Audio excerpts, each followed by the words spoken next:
శుభవార్త చెప్పిన రేవంత్ సర్కార్ కొత్త పోస్టులు మంజూరు చేస్తూ ఉత్తర్వులు అనే దానిపై ఈ వీడియో. ఎవరైనా కొత్తగా మన ఛానల్ కి వచ్చినట్లయితే వెంటనే మన ఛానల్ ని సబ్స్క్రైబ్ చేయండి. ఇంకా టాపిక్ విషయానికి వస్తే తెలంగాణ రాష్ట్ర ప్రభుత్వం నిరుద్యోగులకు మరో శుభవార్త అందించింది. గ్రామీణ పరిపాలనను మరింత మెరుగుపరిచేందుకు రెవెన్యూ శాఖలో 10,954 కొత్త పోస్టులను మంజూరు చేస్తూ ఆర్థిక శాఖ ఉత్తర్వులను జారీ చేసింది. ముఖ్యంగా ఈ పోస్టులను రెవెన్యూ శాఖ గతంలో పనిచేసిన మాజీ వీఆర్ఓల ద్వారా భర్తీ చేయాలని నిర్ణయించింది. ఈ మేరకు వారి నుంచి ఇప్పటికే ఆప్షన్లు తీసుకున్న ప్రభుత్వం అర్హులైన అభ్యర్థులను త్వరలోనే నియమించనుంది. అయితే కొన్ని పోస్టులు మిగిలిపోతే వాటిని డైరెక్ట్ రిక్రూట్మెంట్ ద్వారా భర్తీ చేసే అవకాశం ఉందని తెలుస్తోంది.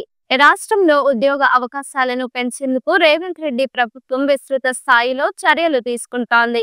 ఇటీవలే జూనియర్ లెక్చరర్లకు నియామక పత్రాలు అందజేయడం, గ్రూప్ 1, గ్రూప్ 2, గ్రూప్ 3 పరీక్షల ఫలితాలను విడుదల చేయడం వంటి నిర్ణయాలతో నిరుద్యోగులకు భరోసా కల్పిస్తోంది. అదేవిధంగా త్వరలోనే కొత్త ఉద్యోగాల భర్తీ కోసం జాబ్ క్యాలెండర్ ప్రకారం నోటిఫికేషన్ను విడుదల చేయనున్నట్లు ప్రభుత్వం ప్రకటించింది.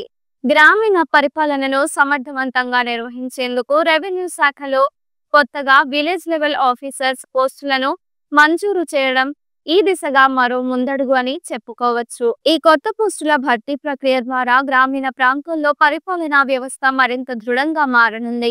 గ్రామ స్థాయిలో ప్రజలకు ప్రభుత్వ సేవలను సమర్థవంతంగా అందించడానికి గ్రామ పాలనాధికారుల పాత్ర కీలకంగా ఉంటుంది. ముఖ్యంగా ప్రభుత్వ సంక్షేమ పథకాల అమలు, రెవెన్యూ వ్యవహారాల నిర్వహణ, ప్రజల సమస్యల పరిష్కారం వంటి పనుల్లో వీరు కీలక బాధ్యతలు నిర్వర్తించనున్నారు. ఇక డైరెక్ట్ రిక్రూట్మెంట్ ద్వారా భర్తీ చేసే పోస్టులు 4,000కు పైగా ఉండొచ్చని సమాచారం. ఇది నిరుద్యోగ యువతకు మరింత ప్రయోజనం కలిగించే అవకాశం ఉంది. ఈ వీడియో మీకు నచ్చినట్లయితే లైక్ చేయండి. మీరు ఎటువంటి అప్డేట్స్ గురించి తెలుసుకోవాలనుకుంటున్నారో వెంటనే కమెంట్ బాక్స్ లో కమెంట్ చేయండి.